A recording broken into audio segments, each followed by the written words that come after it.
Okay, so Charissa has put into the chat, I don't know if everyone saw it, rank your learning platforms or teaching/learning platforms.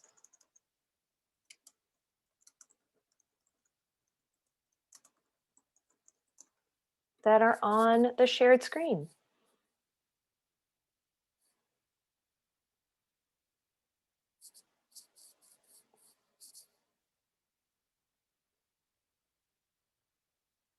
And Charissa, do you want them putting that in the chat or just writing it down somewhere? The chat is fine. Perfect.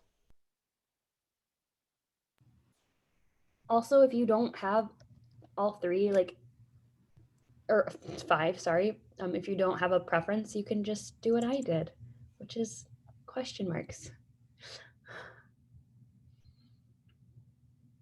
Yeah. It could also be what do you use? What have you used? What are you comfortable using? Yeah,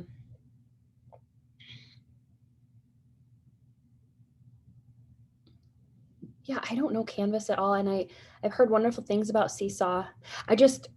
My districts that I've worked in during this time never utilized Seesaw. And honestly, Class Dojo, I think, should be in here too. So I also, it's kind of a learning platform. I think it kind of leaned that way. Initially, it was like a behavior tool, but I think as this time of COVID happened,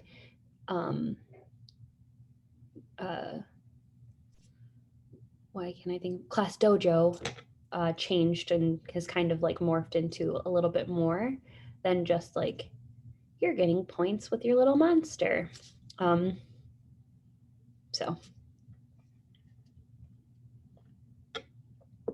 So this fun little, oh yeah, cool.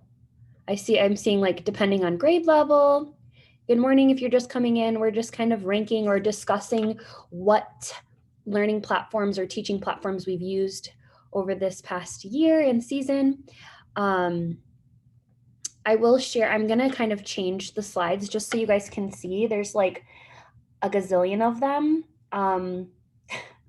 Pizza, goldfish flavors, ramen noodle flavors, gaming systems, and more, emojicons. So I wanted to share this with you guys because I'm gonna put the link in the chat. But I wanted to, there's a teacher in Florida, her name's Esther. And Esther shared this free, I'll put it in our chat for us. It's a free resource, and she uses these as conversation starters with her students. This has helped tremendously with my older students, fourth and up, actually. So Esther Brunette is a teacher in Florida. Here's her contact information. It's in the Google slide, so when I send it, you'll get to see it too. This is Esther. She teaches high school. She is so hilarious and so intuitive, and she gets down, she helps me understand my students because just her personality and her ability to connect with her kids helps me connect with my kids. So go follow her. She's amazing. She's hilarious on all of the things, TikTok, Instagram, everything. She's wonderful, and she's a phenomenal teacher. And so she started these slides, and then there's just all different types. And then as other teachers are like, oh my God, that's amazing. And the kids really get invested in this, and they really have feelings about which burger is the best, or which sauce is the sauce, she's gotten to know her students, and her students have began to trust her and just kind of have again, bringing that human element into what we do and building community. And I don't think there's anything with musicians. So at the beginning, she talks about how to contribute. So I'm going to try and make some. So I was thinking rank these unpitched percussion instruments, and maybe it would be so left field for the general population who use this, but who cares? Maybe they're like, what the heck is this? Let's rank them. And then I was thinking just instruments. You could do woodwind instruments or the whole orchestra, rank the orchestra instruments, So I don't know why I never thought of that until last night as I was laying in this new learning environment. I'm at a hotel, as you can see. I was like, oh my God, why isn't there a music one? So yeah, I just wanted to share that with you guys. It is in the chat. And yeah, have fun with it. See if your kids respond. There's hilarious things, like, let's see. She put like shoes. Hot chips are like, children have opinions on hot chips. Cereal is amazing. So it's really great. I think she put some in here for like teachers too. So it's pretty fun. So yeah, so there's that. Initially, if you're coming in late, we were just ranking or kind of discussing what tools we use for teaching online, like Seesaw versus Canvas versus Blackboard, which reminds me of college, or Google Classroom, etc. So yeah, Casey, I don't know if you want to welcome everyone, or I can keep talking, or whatever you want to do. I'm so sorry. No, you're fine. Listen, they came to hear you talk. They're so used to me. They're like, just Casey, shush. So go ahead, Charissa. Welcome, everyone. I'm so happy you're here again, 2 weeks in a row on a Saturday, to listen and learn and grow.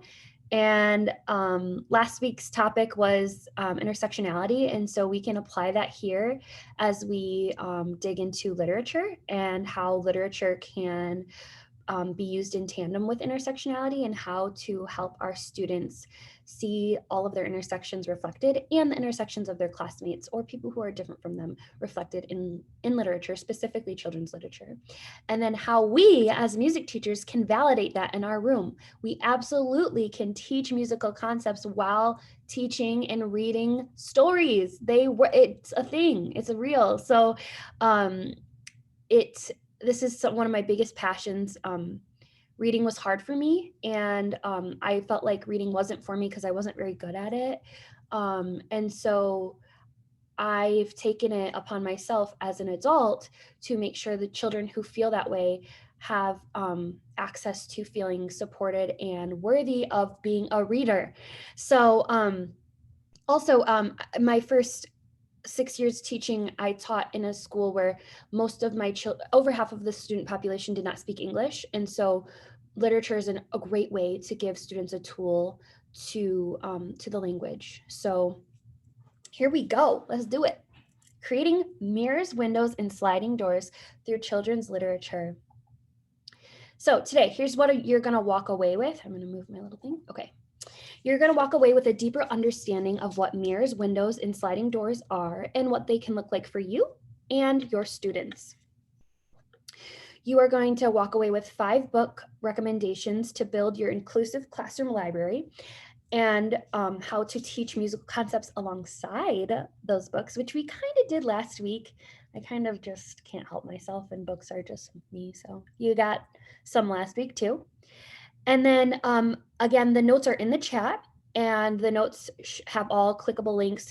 If I make a mistake, which I do a lot, the notes will edit. I can like edit them and update them. So you can, I mean, unless you physically print it out, it's not gonna obviously edit, but like if you have the link and I make a change, you'll get the change too.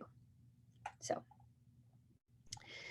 all right, so this image was from an article written by the School Library Journal back in 2018. And I'm just going to pause really quickly. An Instagram account that you should be following if you are not is Teach for the Change. Let me just make sure I got that right. Hold on. Let me just, Teach for the Change. She just posted about underrepresentation of marginalized groups in children's literature, and it's, oh no, she's based it off of this same article. Never mind. Okay, I thought it was more recent. Anyway, she posted about this literally last night, I believe. So I was like, huh, and this is how timely. I'm curious to see what it looks like now, almost 3, going on 4 years later.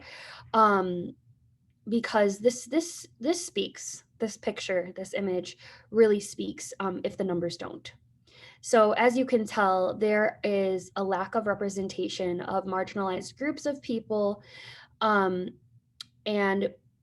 like we said last week, intersectionality and that idea, that concept really affects marginalized groups because marginalized groups tend to be discriminated against, marginalized because of their intersections, right?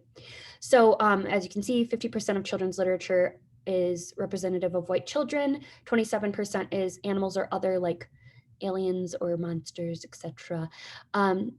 Less than 10% are Black or African American children, 7% Asian Pacific or AAPI, Asian American or Asian Pacific Islander. Still less than 7%, 5% Latinx, and less than 1% American Indian or First Nation children are seen, or lack thereof. This image is just, it's just literal. It's like, okay. So that's kind of what got me started on redesigning my classroom library, seeing that. There's also the school library journal put one out in 2015. You can Google that image and it's similar, but they redid it in 2018 and I would assume they're going to do it again. But that got me thinking, like, what is going on? Who has been talking about children's literature? And I stumbled across mirrors, windows, and sliding doors. This is not a term that I coined. This has actually been around before I was even born. So where did this idea come from? Of course, a Black woman. Rudine Sims Bishop says, and I quote, "Children need books that are mirrors that allow them to see themselves in their own experiences, windows that they can look through to see other worlds that they can compare their own, and sliding glass doors that allow them to enter other worlds." I get freaking goosebumps every time I read it. She said this in 1990, y'all. She's been saying this. Rudine Sims Bishop is a professor at, I should say this correctly because I'm literally in Columbus right now, Ohio State University. I don't think it's I think it's Ohio State University. I don't know. I'm from Michigan. Well, she is a professor at Ohio State University. And I'm glad my husband isn't here because he went to Ohio University, which is different. He went to OU. Anyway, I don't know. I'm from Michigan. Anyway, she is a phenomenal educator, professor, and advocate for children's literature. So let's break down mirrors. What are they? Mirrors are books that allow children to see themselves in similar experiences. Think reflection, right? Go back to your childhood right now. And did you have a favorite book where you saw yourself in the main character?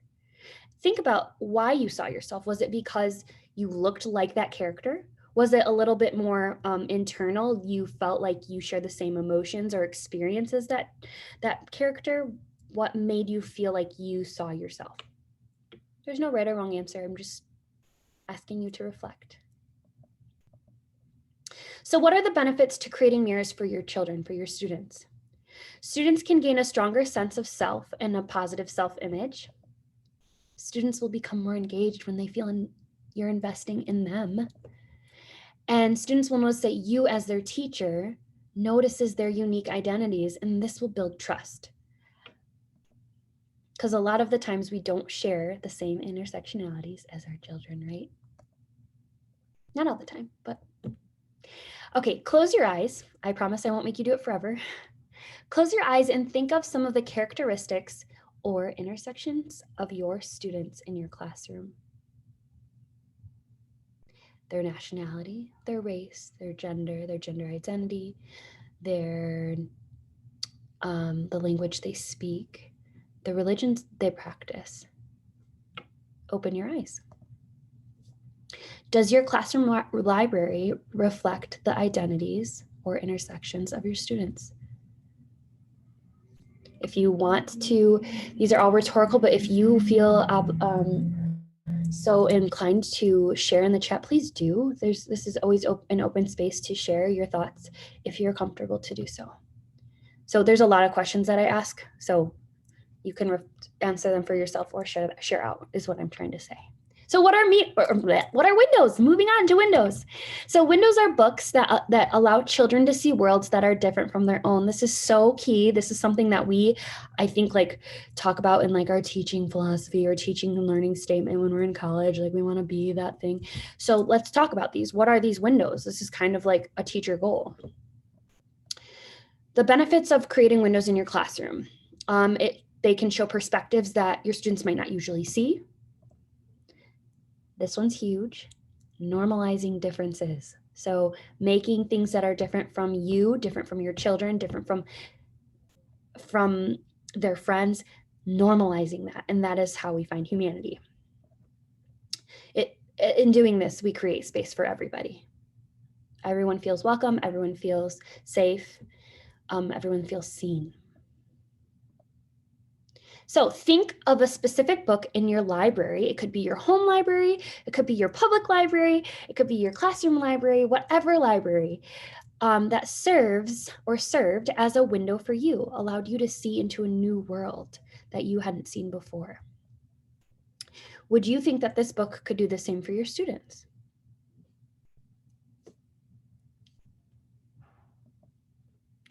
And the final visual that was given to us by Rudine Sims Bishop is Sliding Glass Doors. Sliding doors are books that help students explore completely new experiences they have not yet found.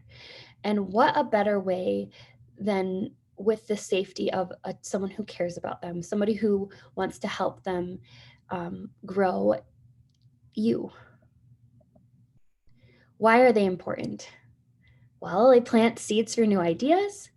They allow students to think outside of the box, allow students to see things and think things that they normally wouldn't. And it gives students motivation that they might not have found elsewhere. So let's talk about the books, because that's why we're here, and build your inclusive classroom library. I deliberately have stopped saying minority. I have deliberately stopped saying diversity, simply because I want to talk about human beings, and no human being is a minority.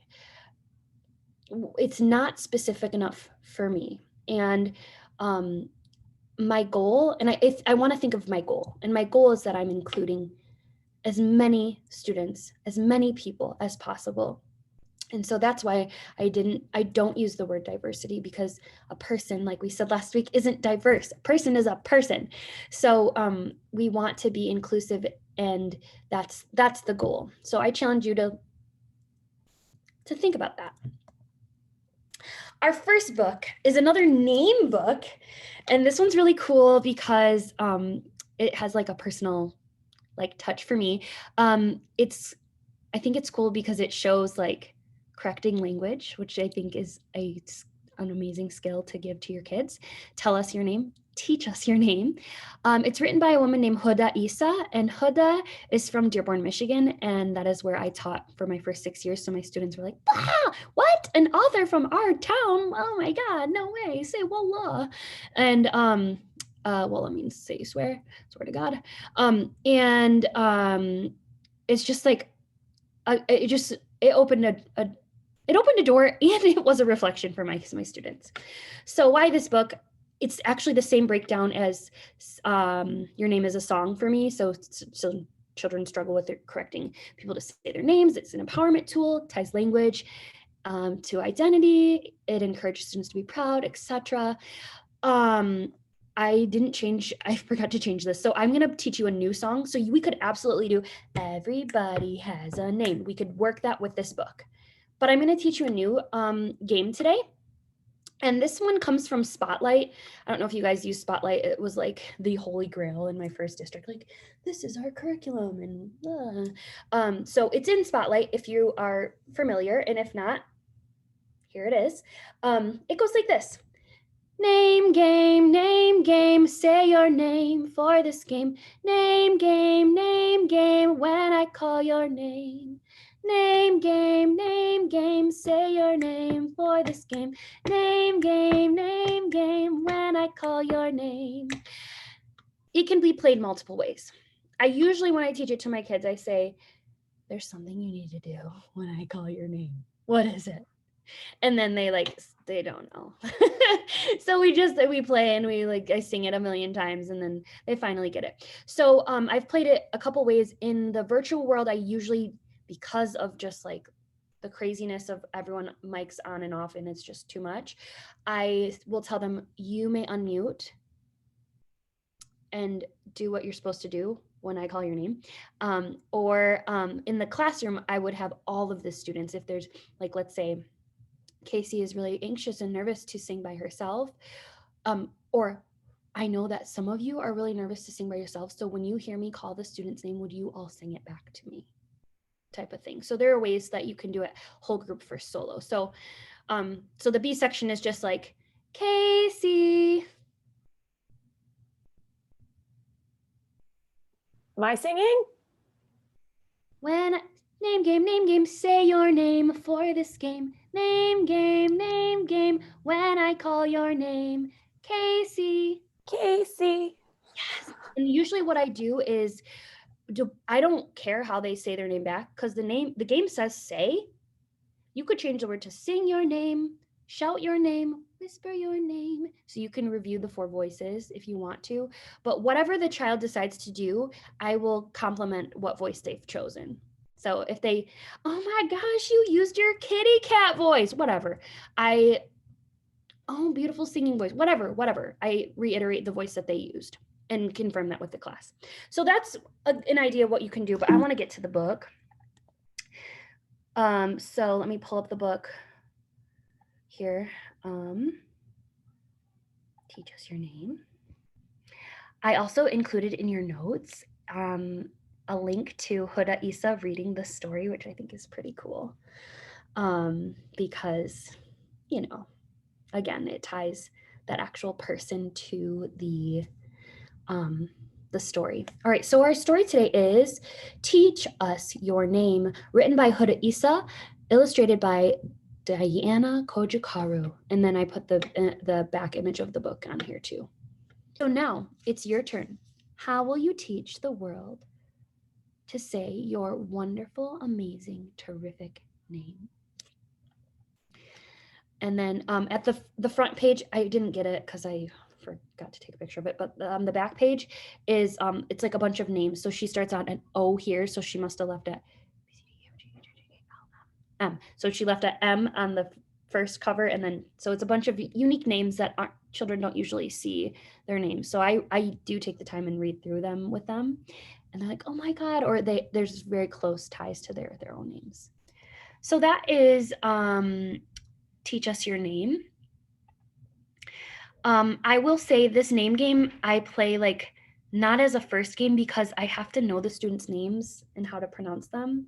So if you have students that are really confident, you could have them maybe lead, but again, this is a game more of a follow-up because you really want to be able to pronounce your students' names correctly. So what would this book be for your students? Would it be a mirror, a window, or a sliding door? You can answer that to yourself or in the chat, whatever you're comfortable with, as we think about book 2 and try not to get hungry. Our second book is about cuisine. And this book, I will tell you, was a sliding glass door for my students in both settings where I teach. The story is called Bibimbap, written by Linda Sue Park and illustrated by Ho-Bak Lee. Why this book? It allows cuisine to be a tool to connect with your students, and everybody speaks food. So even if it's not food that they're used to, we all know what food is and we all know how to talk about food. Personally, for me, I talk about my 2 uncles who are Korean and how I love eating Korean dishes with them, and they love to cook it for me. The music concepts that I teach are singing and playing with found sounds in music form. I always show my students a picture of my uncle, and this is my newest cousin. He's so cute, Hudson. And I think it's really important, again, to bring the humanity in. So if you have ties to other cultures or family or friends, like show the people, show your kids that they're people that you care about, that you love, and bring in the humanity, because that's what they need. And that's why we have the things that are happening this week, is because we have lost the ability to empathize and see people who are different from us as human beings. And so at any chance you can get, bring in the people that you care about who are different from you, so your kids can see that you care about people who are different from you. That is a huge gift, and it is so important. And obviously, it is life and death. Yeah, I was going to try not to talk about this week, but here we are. Okay, you are the students, and it is your job to figure out where I put the clap. And I just realized I didn't do my hello song with you guys, so I have no idea where that is in my slides, and there's going to be a random hello song somewhere. Sorry. Well, we just went right in. So here we go. Can you find, oh, wait, you have two jobs. I'm sorry. Your first job is to find where the claps are in the song, like what words do we do the claps. And then the second job is, when do I stop using my singing voice, or where? Okay. Bibimbap, mixed up rice. Bibimbap, tastes so nice. Add veggies and some meat. Kimchi on the top. Mix it all together and cool it down, it's hot. Did you find where at least one of those things were? Where I didn't use my singing voice, or where the claps were? If you know one of them, you can do it. If you don't, that's okay. Watch again, listen again. If you want to do it with me and you know where those things are, please join me. Bibimbap, mixed up rice. Bibimbap, tastes so nice. Add veggies and some meat. Kimchi on the top. Mix it all together and cool it down, it's hot. You did it. That was so awesome. Where was I not using my singing voice? Anybody know? Elizabeth. Add veggies and some meat, that part. Oh, okay. So yes, those words where there were ingredients, right? The things that make up bibimbap. Yeah. And then also some kids will be like, the red words. Whatever. Great. So what is bibimbap? And you'd be surprised, even though I literally just said ingredients and we said veggies, bibimbap's a name. It's a place. It's a country. No joke. But they've never had a door to Korean culture, so how would they know? It sounds like a name, kind of. I mean, it could be a name. So does anybody know what bibimbap is and wants to talk about it? Really, anybody really passionate about Korean cuisine and like, bibimbap is my jam? Anybody? Nobody? Okay. Well, bibimbap is a Korean dish. It's actually made usually in a bowl. And as you can see, there's rice. Okay. There's usually veggies and some meat. I like bulgogi. Bulgogi is beef, how you say beef in Korean. And it could be any veggies depending on the season or the person. And kimchi is like a special touch on top. Kimchi is like, it literally is fermented cabbage with like a special Japanese spice. It's like spicy. Fermented is a really hard thing to break down for children who don't have that experience of what fermented vegetables are. So I talk about like pickles. Pickles are, there were cucumbers and we put them in vinegar, and then it's like this whole science talk, but that's fine. So it's kind of like that. It's changing the vegetable to a different flavor. And then, but my kids definitely know what hot sauce is. So like, if you like hot sauce, you're probably gonna like kimchi. So if you want things spicy, you're gonna put a lot of kimchi on top. And if you're like, just a little, you put a little bit of kimchi. So I do talk about what this dish is with them, and we break it down because, you know, you could teach them the song and think, yeah, they know it's got food in it. And then they're like, kimchi is a country, or bibimbap is a country. And you're like, no, it's not. So just like giving them all of the tools to opening that door, right? Okay, so we're going to move on and have a scavenger hunt. Now, my learning environment has changed. I kind of mentioned that at the beginning, I don't have access to a kitchen right now, but I do have access to go searching for things that I can make sounds with. So wherever you are in your learning environment, can you find find utensils? It doesn't have to be two. I don't know why I said two.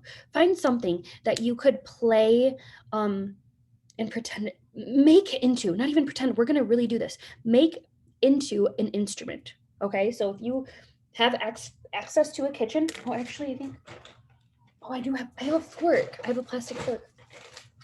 Okay, so go and find something and come back, or just, maybe reach over on your desk, whatever you need to do. And so here's what we're gonna do. I found this plastic fork in the garbage because I didn't use it, and I picked it back out. And I also have this pen. So what your job is instead of clapping, can you play your instrument that you found in your learning space? And you can, like, maybe you want to play it on your desk. Maybe I also have a coffee. Play it on my coffee. Ooh, and I always have my water bottle. Play it on my water bottle. But again, it's going to only go on the clap. So I'm not going to go beep and bop, because that's what will happen, because I want to play. It's going to replace your clapping. So mixed up rice 3 times. Okay, so let's practice. Let's try it. Let's find a way that you really like this instrument that you just found, and we're going to create. Here we go. Good luck. Bibimbap, mixed up rice.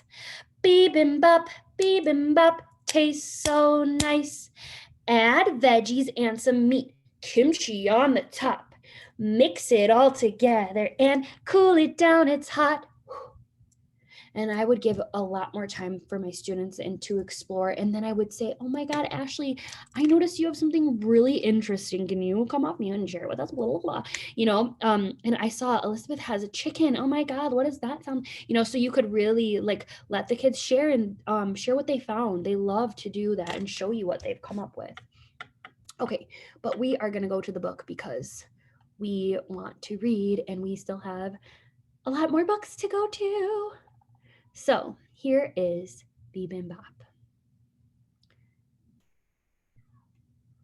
And I'm hoping it loads in a timely manner for us. Yes. Okay, our story is Bibimbap, written by Linda Sue Park and illustrated by Holbeck Lee. And then I put this in there for my kids too, because I use the same slides for my kids. So another picture, and they're just so stinking cute. Like, look at Hudson, stop it. Okay, so that is Bibimbap. Oops. Okay, I can get rid of, we don't need Among Us ranks up there. Okay, so we read. So what would this book be for your students? Would it be a mirror? Would they see themselves reflected? I could say, like, in my learning environment, there were quite a few Korean adoptees in my church, and I know that they would have really see themselves reflected, and that would be really special for my they're not classmates but friends who went to the same church as me growing up. Would it be more of a window to see something they kind of already know, or would it be a completely new experience that you just open a door for them into a new world of food and cuisine and people and culture? All right, book 3 is Trombone Shorty, written by Troy Trombone Shorty Andrews, illustrated by Brian Collier. Trombone Shorty is phenomenal, and here is why I picked this book. It is written by the musician himself. And so this gives students context that they can be multiple things. They can be authors and artists and more, right? Sometimes, and I think we're moving a little bit away from this, but in education, like kids get so, they feel stuck, like I have to be a doctor or I have to be this one thing.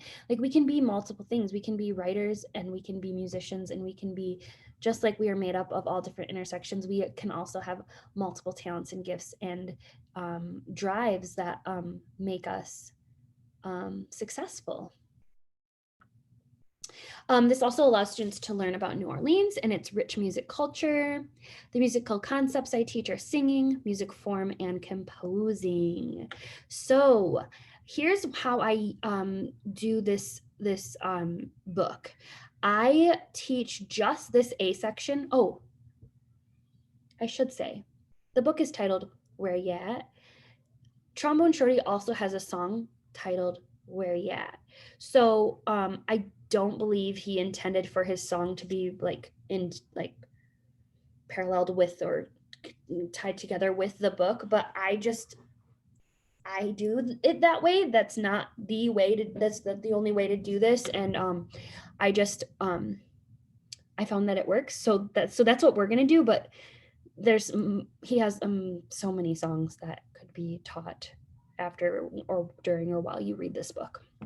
Okay, so I teach the A section of the literal song by Troy Andrews, by Trombone Shorty, Where Ya At? And you're gonna do that right now with me. So all you have to do is echo me.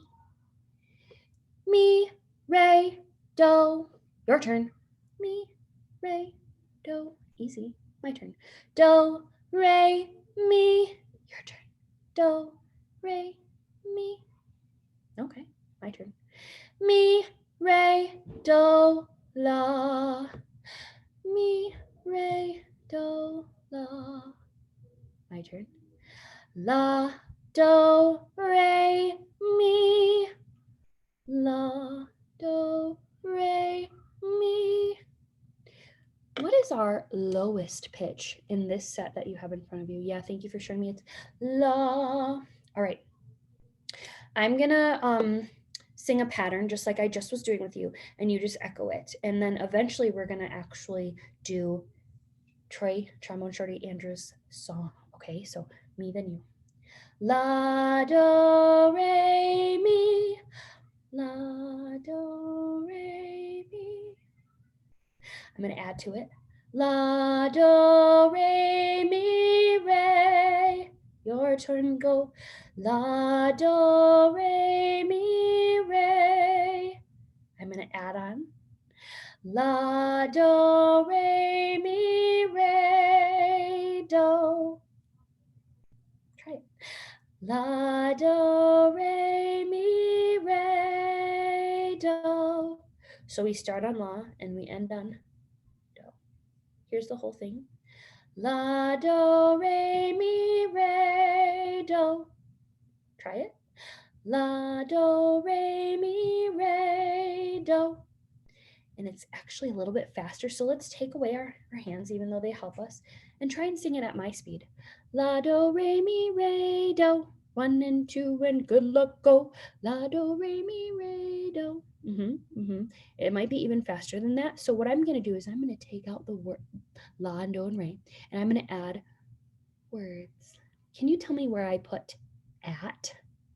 Just at. Where ya at? Re, do.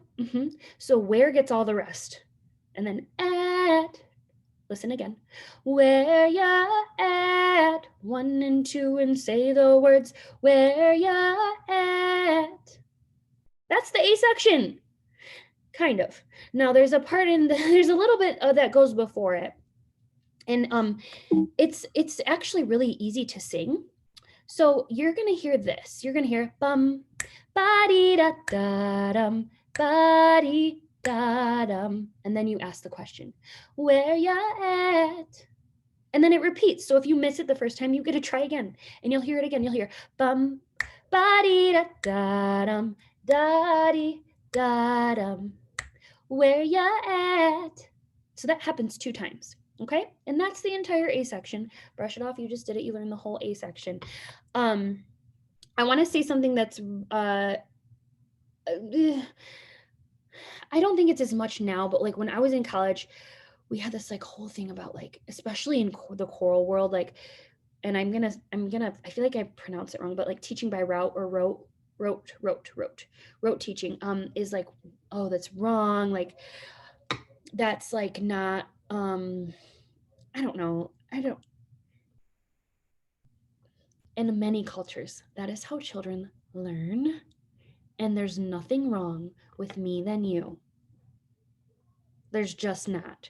So I want to say that in saying, and we're also learning a jazz-ish piece that was written by a Black man who also teaches by rote. So, I mean, these, when we say these things, like this is not a good way or the right way, like why are we saying these things? And like,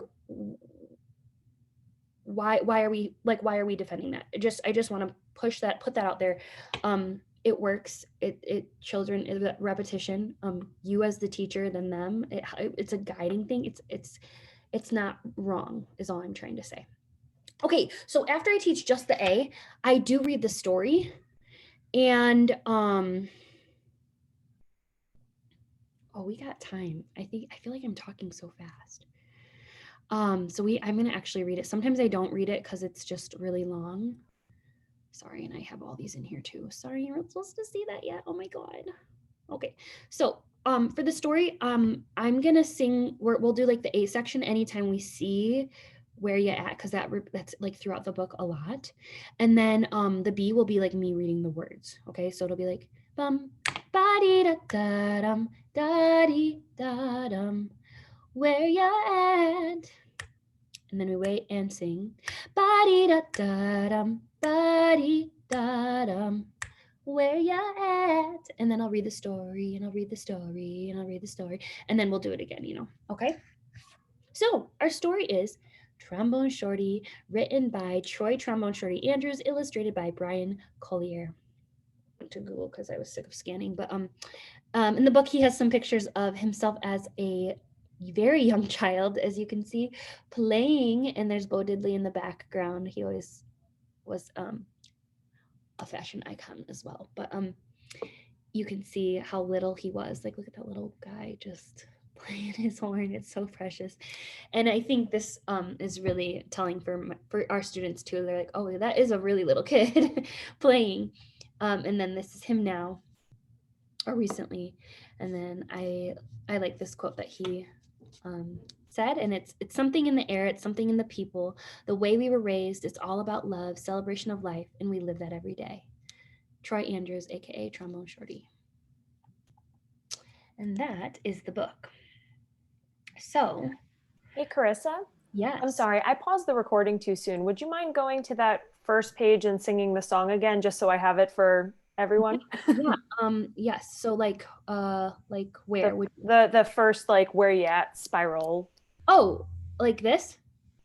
No, like in the book, the first page where it just says where you at, where you at. Okay, hold on. Sorry. It's okay. Oh, Carissa, come on. I see it. I see. Right here. This one? Yes. Okay. Tell me when. Okay. Bum. Ba-dee-da-da-dum. Ba-dee-da-dum. Where ya at? Ba-da-da-da-dum. Ba-dee-da-da-dum. Da-dee-da-dum. Where ya at? Where ya at? Okay. So that would be like one class or whatever. And then we'd come back and I would be like, hey guys, you remember that A section that we did? Like, bum, ba-dee, da, da, yep, ba-dee. We just did it. They're like, yeah, la, do, re, mi, re, do. Okay, there's more. There's a B section. And the B section is very, very simple. And it goes like this. And I'm going to change the pitch a little bit because it's actually a little bit too high for me. So I'm going to reset myself. So excuse me. High, low, low, low, low, low, low, low, low, low, low, low, do, re, mi, do. And we're going to do that 4 times, right? High, low, low, low, low, low, low, low, low, low, low, low, do, re, mi, do. That's 2. Here comes 3. High, low, low, low, low, low, low, low, low, low, low, low, do, re, mi, do. And then here's 4. High, low, low, low, low, low, low, low, low, low, low, low, do, re, mi, do. And I like to do the tiga, tiga, da. I like to do it on the, I like to actually hit it. You don't have to. I say tap it. And then after we do that, we go back to the A. And I really went down low. So bum, ba dee da dum da dee da dum. Where ya at? Okay, whatever. I really, yeah. I still have quite a bit of coffee. So, okay, so we did the A and the B, and you guys have really got it. There's actually more. There's one more section. There's a C section, and this is the section where I need y'all's help. I need your help. What pattern can we come up with for the C? We can repeat as many of these cards like as we want. So maybe you just want to do jazz, jazz, trombone shorty, jazz. I have 4 here. That doesn't mean we have to put all 4 in, is what I'm trying to tell y'all. So, and actually with my kids, I sometimes, depending on the grade level, I will only give them 3 options, or I'll give them 5 options. You have all of my options in your notes, so you can make your own card, like screenshot and make your own cards however you want to. But right now I need your help. So how should we do this? What do you guys want to do? Can we start with marching in the street? Of course. Tika tika ta. Marching in the street. And then repeat it once, marching in the street. Oh yeah, marching in the street, marching in the street. I like it. Okay. Do it again. Okay. How do we want to end? Yes. Jazz. Jazz. Oh yes. Okay, so we've got marching in the street, marching in the street, marching in the street, jazz. Marching in the street, marching in the street, marching in the street, jazz. One more time. In marching in the street, marching in the street, marching in the street, jazz. Okay, that was dope. I like it. Okay, let's keep it. With my kids, we would revise it and be like, okay, let's try this, let's try that, let's try that, let's try that. But we are a little bit more advanced, I guess you could say. So now we have 1, 2, 3, 4 levels that we could use to add to our pattern that we just came up with. We just did marching in the street, marching in the street, marching in the street, jazz. So what body percussion could we use to help this come to life a little bit more? Again, there are 4 options. We don't got to use all 4, but we can. What do you guys want to do? And it's pretty fast. It's like, it's that fast. Jazz. Oh, it might even be a little bit faster than that. So just keep that in mind too. Stomping probably is going to be really hard to do the tika tikas. How about padding for marching in the street? Okay, so we're going to do marching in the street, marching in the street, marching in the street. What do you guys want to do for jazz? Snap, I saw snaps. Okay. All right, so we've got, it's loading. Marching in the street, marching in the street, marching in the street, jazz. Marching in the, and you know what we can do too, if you guys want to. We don't have to. If you hate it, you hate it. If you like it, you like it. We can change it up because it's a lot of padding and confusion. So like we could do marching in the clap. Marching in the clap, marching in the clap, jazz. I was gonna say street again. Oh, okay. My I'm like using my mouse on top of a bag that has a book inside of it because I forgot my what is that thing called? My mouse pad, my trackpad. So it's like very janky and yeah, hard to, we're making it work. All right, so let's try this. Here we go. Marching in the street, marching in the street, marching in the street, jazz. marching in the street. It's kind of hard. What do you think? Keep it as pat. You like the clap? Keep it. Okay, we'll keep it. All right. So here's where I'm not sure how the hotel internet is going to work. If this is super laggy and annoying, will somebody just like, or Casey, will you just like let me know, or guys just say something and I'll just play the audio.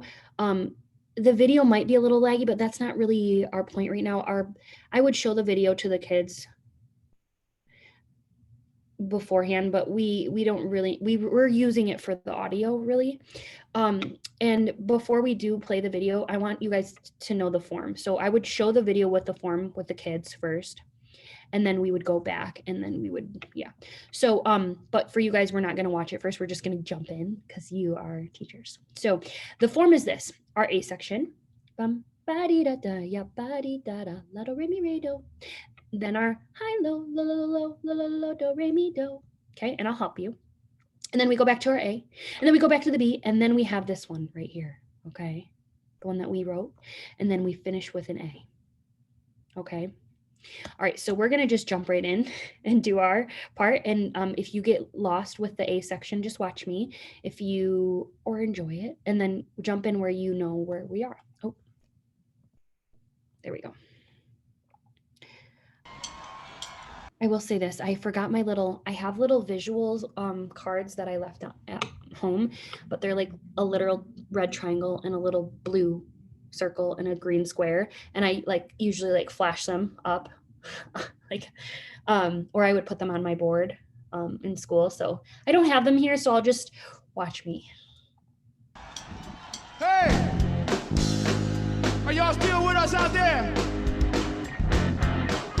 This is a new song coming up off our upcoming record entitled Way Yeah. Hey! Oh, I like that. Let it go around one more time. I like that.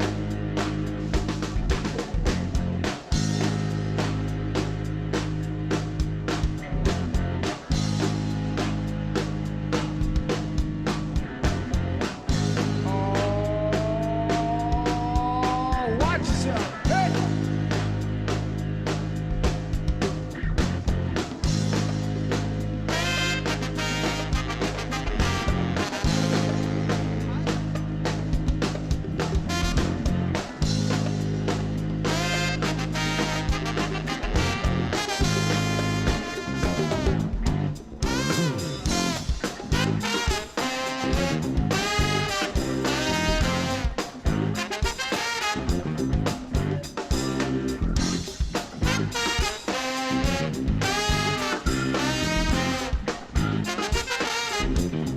Hello.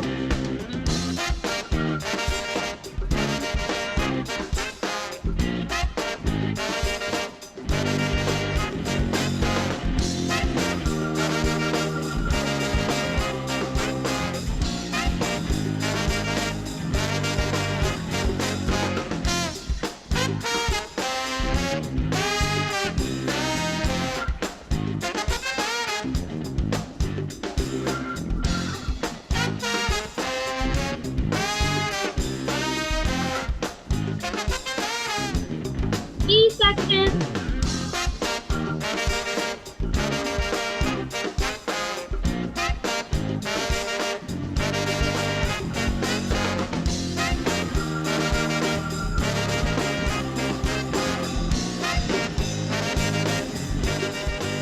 Go.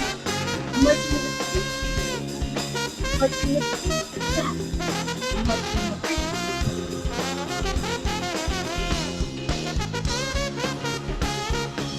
in the street. Fast. Marching in the street.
and you created and you were musical and you were singing. It was amazing.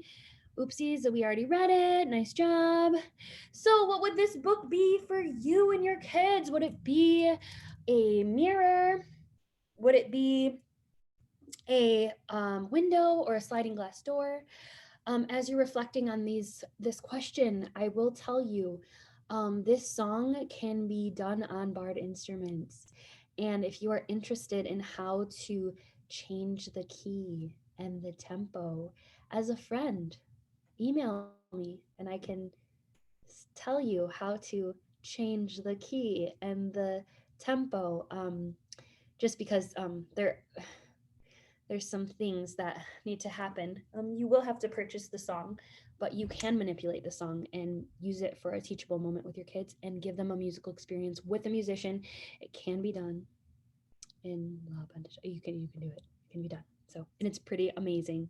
So, and they feel so empowered when they're like la do re mi re do, or high low low low low low low low low low low low do re mi do. They can actually play that. So, email me, and I will send you all the deets on how to do that.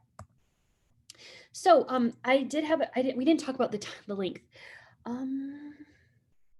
Maybe like 7 minutes, or like, oh God, what if we came back at 11:25? Would that work? It's 11:17. Sure. Is that good? So Yeah. So we didn't talk about how many minutes. Take time for a break.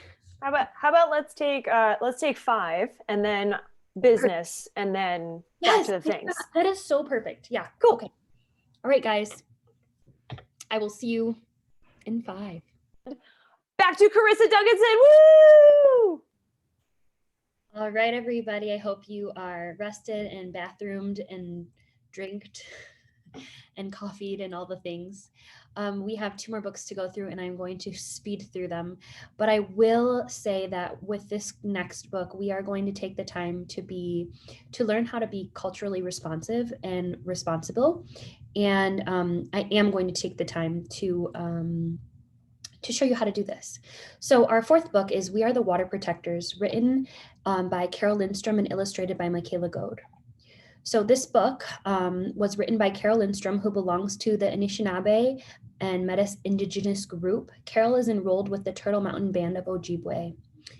It is important to share stories of Black Indigenous people of color that are from the narrative of the people who have that lived experience. It is so often that marginalized groups of people have their story told from the perspective of somebody who does not have that lived experience, which makes it inauthentic. It is our duty to give our students authenticity when we are teaching about people that are different from who we are. This book teaches the importance of water and how we should be protecting our earth, our home. It teaches the importance of family and ancestry and how those elements are important to Indigenous peoples. And I keep forgetting to edit this slide, but the musical concepts I teach are movement and creative movement. So, respecting cultural and musical customs. I read this slide to my kids. The water song is a sacred song, and you have access to all of these words in your notes as well. This song is allowed to be taught after first being taught by grandmother Nancy Andre in the video we are about to watch. Prayer songs like these are sacred and require a culture barrier to allow someone outside of that family to teach it to others. The filmmakers got permission from the families. Therefore, the learner, us, out of respect, should hear Grandma Nancy sing it first. Teaching this sacred song in this way is important in order to respect the culture and musical customs of the Algonquin peoples. Before we watch this story, and before we watch the water song taught by grandmother Nancy, when you see this word protect, can you either come off mute or type in the chat what this word protect means to you? I am sorry, I didn't mean to turn the page. What does protect mean to you? Go, speak, shout, tell me, whisper, whatever. What do you think of when you see that word protect? Keep safe. Okay. Cherish. Thank you. Okay.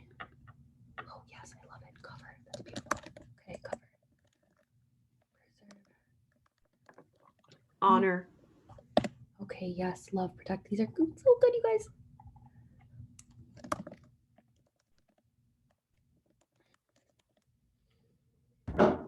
Okay, I think this is a good list. You can take this as deep or as long as you want with your kids. It's really amazing what they come up with. They might say a specific person.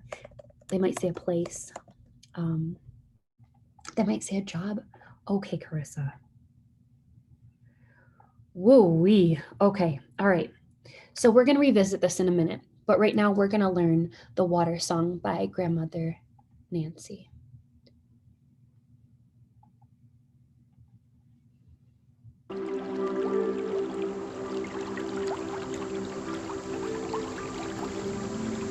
Granddaughter, the water can hear you. The water has memory.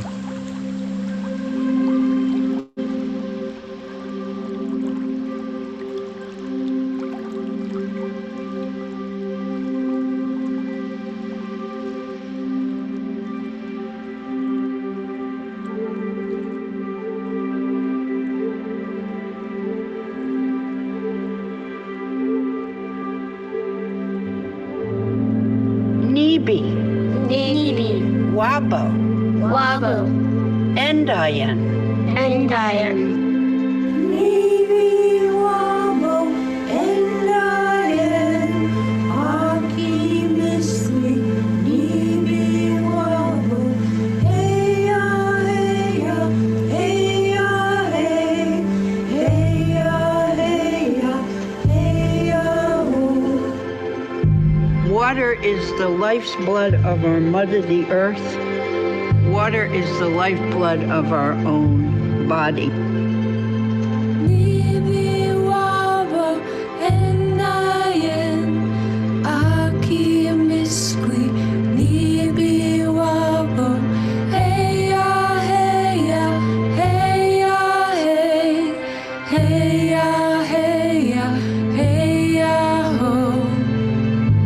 To continue to pass on the knowledge that needs to be given unto the other generations. You are the keeper of the water.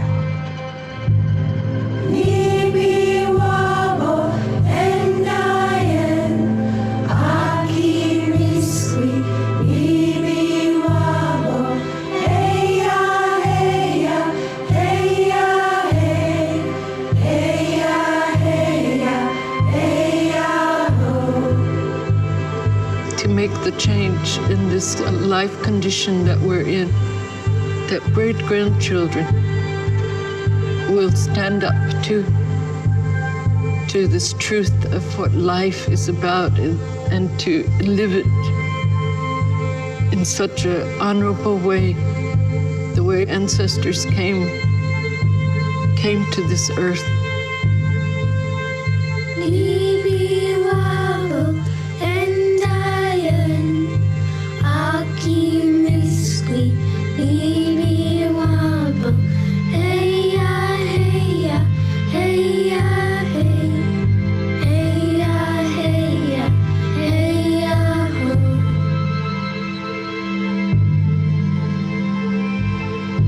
Each day when the sun rises, no matter how bad the day before might have been, there's a new chance for your hopes and dreams.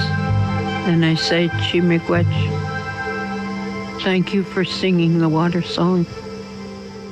Nibi wabo endayan aki miskwi nibi wabo heya heya heya hey heya heya heya ho.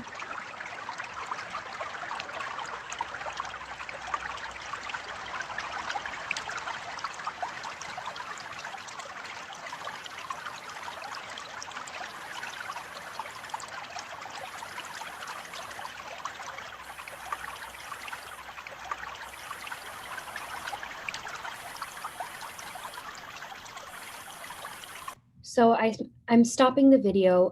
It basically has the same breakdown that I just gave y'all. So like of like the permissions and etc. So we're going to revisit. I'm sorry, I keep clicking things and don't mean to. I'm going to revisit our words that we came up with. And I want you to think of the words now after we've watched the water song. So would you say that Grandmother Nancy and the other women and girls in this story were trying to keep the water safe and cherish it, cover it, preserve it, make sure it's special, love, honor, and protect it? Yeah. So what I want you to do is I would like you to come up with a pose or a movement. It could be locomotor, traveling, or non, however you feel, for one word. So if you had a word that just really like, dang, I didn't think of that, like somebody else said preserve, but that's what it means for me, let that be your word. And I want you to come up with a movement for that word. Maybe you just like keep safe really is resonating with you and you really feel like that's what protection means. Maybe it's cherish, whatever it really means to you. Pick one word and come up with a movement, pose, or a traveling movement or a non-traveling or a pose for that word. For example, well, somebody put protect and that's the word, but you could, that's fine. Protect is your word. Maybe you do protect. I love the word cover. How could you show me cover? So pick one word, come up with a movement. You have 60 seconds to do that job. As you do it, I'm just going to sing the song for you before I teach it to you. So take this song as your chance to create your movement.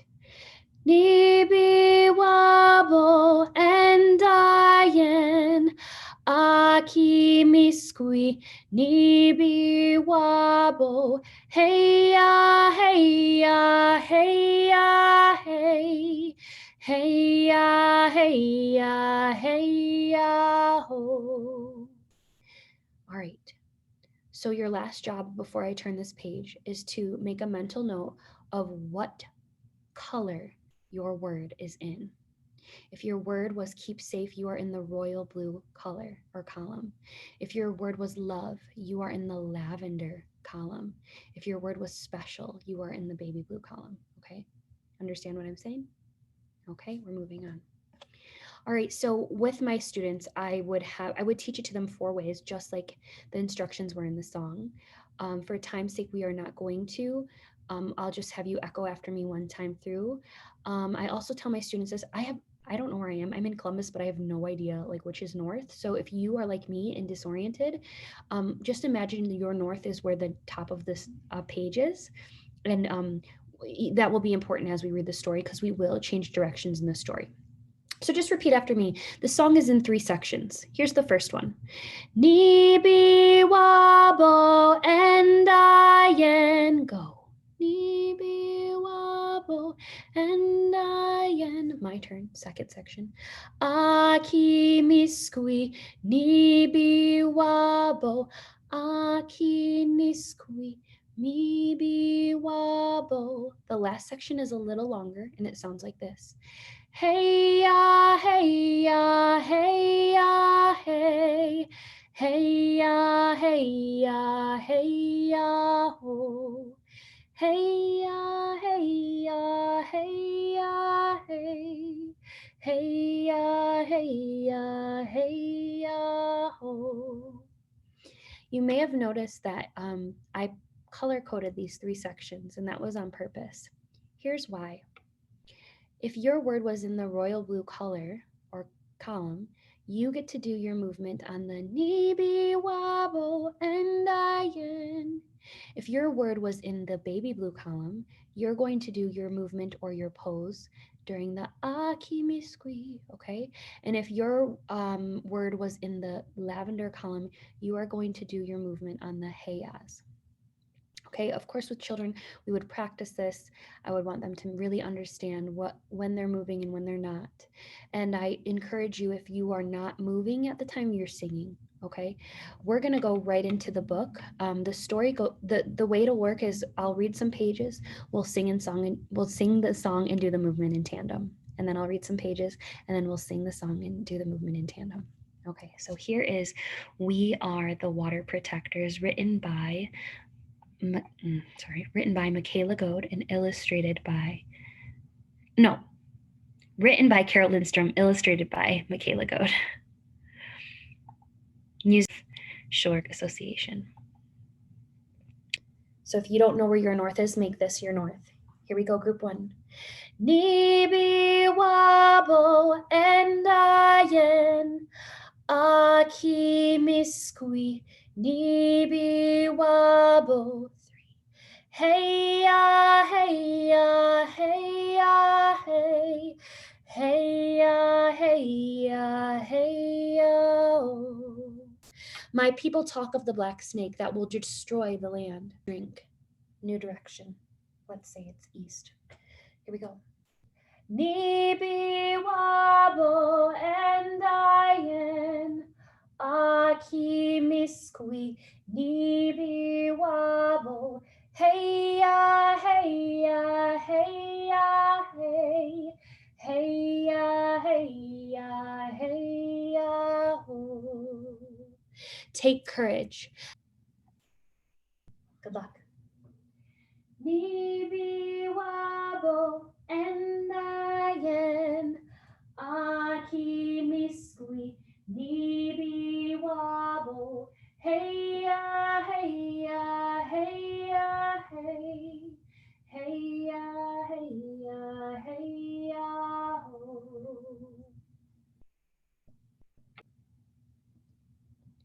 Tears like waterfalls stream down, tracks down my face, tracks down my people's faces. Nibi wabo and ayen aki miskui nibi wabo. Hey ya, hey ya, hey ya, hey. Hey ya, hey ya, hey ya. Oh.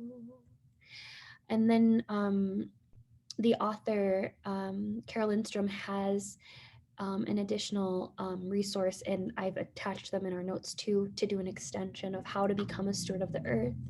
This is a pledge that I usually do with my students, and we usually sign it together to uphold our promise to be protectors of the water. There's more on what it means to be a protector of the water. There's a glossary of the language that is used in the book and some more context. And that is water protectors. I have not, unfortunately, been able to program this, but I would love to program this. And I think it would be something that would be a beautiful gateway for parents in the community to have a window or sliding door into the Anishinaabe culture, and to see how important water has been for people that have come before us, and how we can continue their legacy through protecting our earth and protecting the water. So what would this be for you and your students? And I'm going to move on because we literally have less than 10 minutes, and this is one of my favorite stories. So we're going to jump right in. Our fifth and final book for today is Hair Love, written by Matthew A. Cherry and illustrated by Vashti Harrison. Why this book? Hair is a huge part of identity for many of our students. Speaking and teaching to our students' identities, as you know, allows them to feel seen, reflected, mirrored, and affirmed.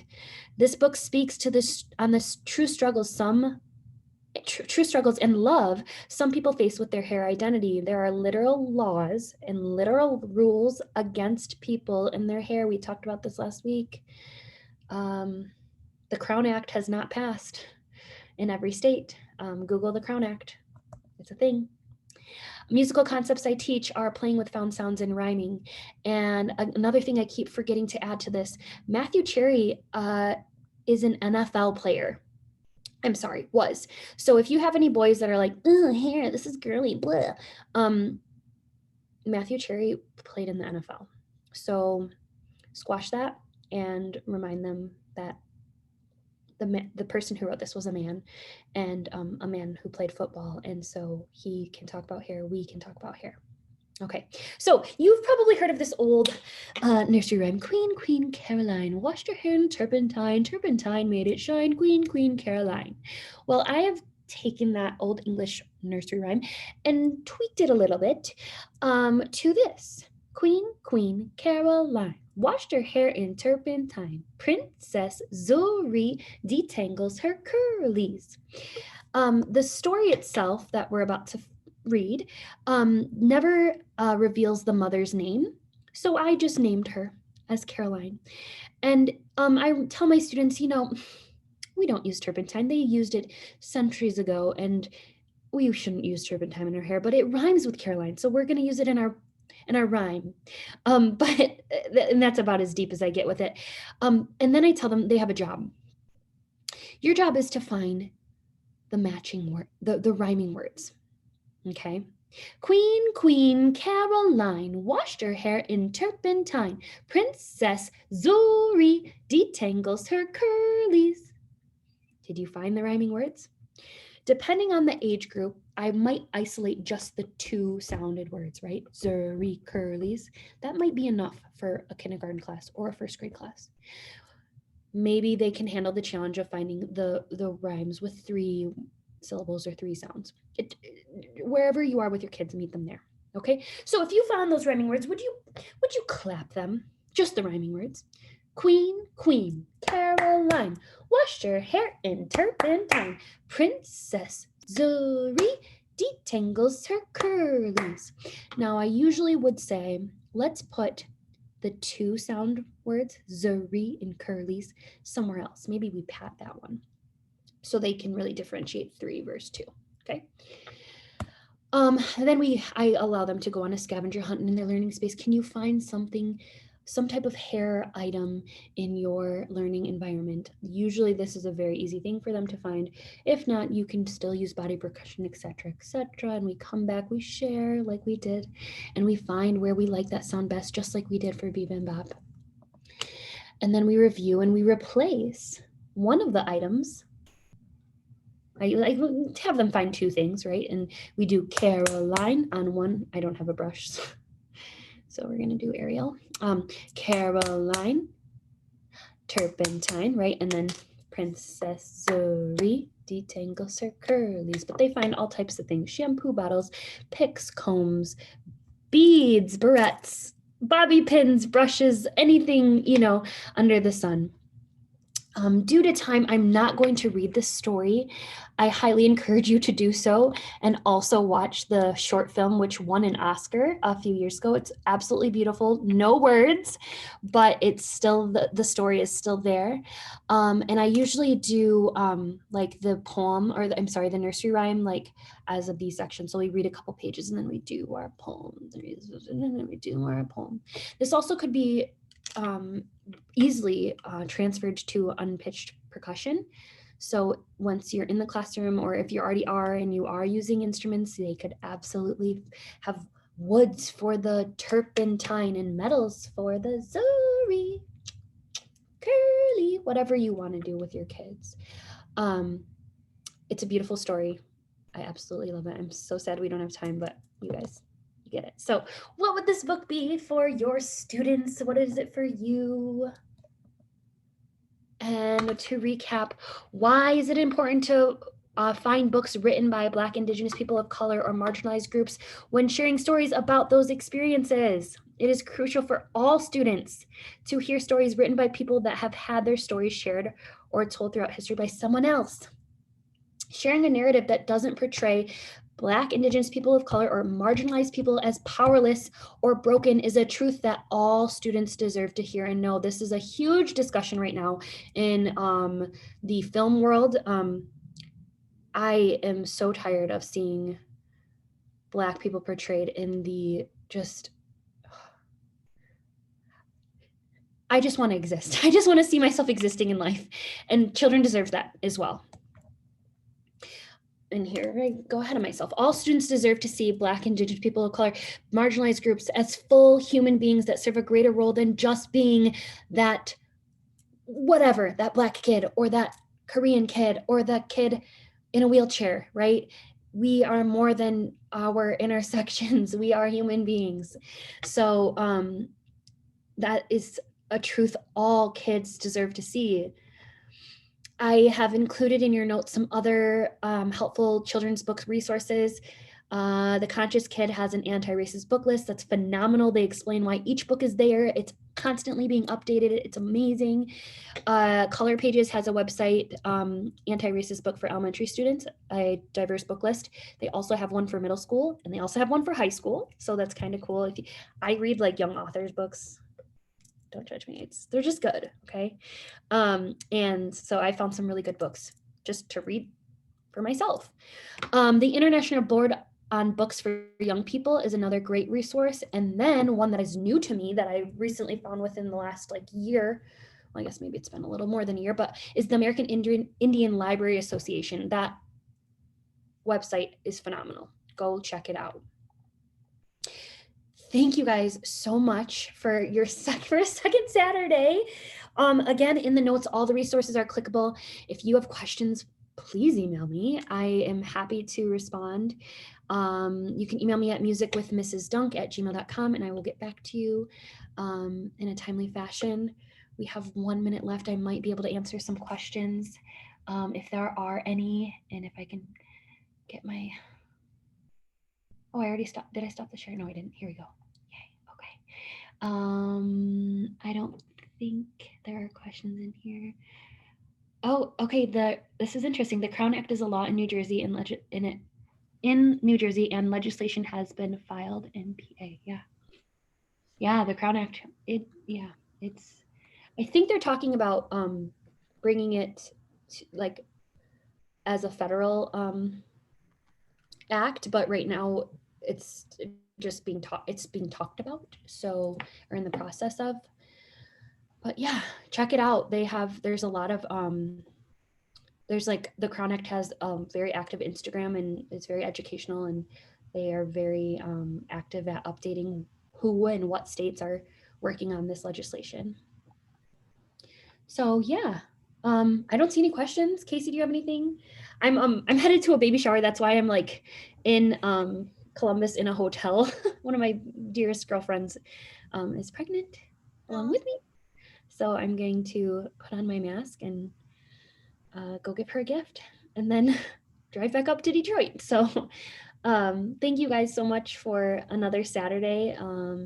I hope that you can take these books and use them with your kids, and use them as a jumping board to finding more books like this to add to your classroom library. Can I just say thank you? And you're doing very important work. Thank you. As a young girl, I didn't see myself in a lot of things, and it does something to your self-esteem. It does something to make you feel invisible. And I remember when there were some dolls called Gem, Jem. It was when they were first starting to have more dolls of color that weren't just like the ugliest things you ever saw. And I had the black doll, and of course my other friend, she had the white doll, and we were playing and whatever. I don't remember what exactly happened, but she said something like, well, at least my doll's skin color is the color it's supposed to be. And that was so hurtful. Mm-hmm. But I don't know. Thank you. Absolutely, Jennifer.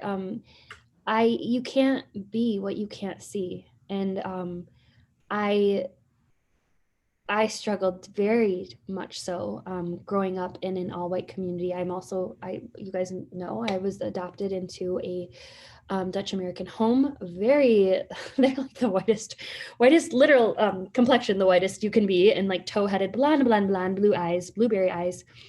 So I really stuck out, and I really struggled to feel like what your friend was saying, that I was wrong because I wasn't right like them. So everything, I didn't see myself reflected positively. And we have that power as teachers to give that gift. How special is that we can give that to our kids? And I hope that you can take that with you and know that you are able to be the person who gives that door or gives that window or gives that mirror. Something you can give the mirror to your kids. That is such a powerful thing. Like I can only imagine if one of my elementary teachers who didn't look like me or didn't understand my experience whatsoever gave me a mirror. Like, oh my God. So you guys have so much work to do, and it is hard work, important work. And I just really appreciate that you're here willing to do it. And you will change your kids' lives. This is how we change lives, and this is how we make meaningful music, right? This is how we really connect. We teach children. We don't teach, I don't know. I teach children. I don't teach music. I do teach music, but we teach people. We teach human beings. So yeah, thank you guys so much. Message me, email me if you have questions. I'm going to head out. Casey, if there's anything else you need from me, or just to say thank you. This was our last New Jersey workshop officially. Charissa, what a beautiful way to end our craziest season ever. Thank you so much. You are fabulous. And just thank you for your amazing work. Have fun at the baby shower. May 1st, PAOSA. Let's get together with them and have some fun for the final workshop of the series. Woo! My email is in the notes. So if you click on the link, my email is all in there, all my contact information. So, all right. Bye, everybody. Goodbye, friends.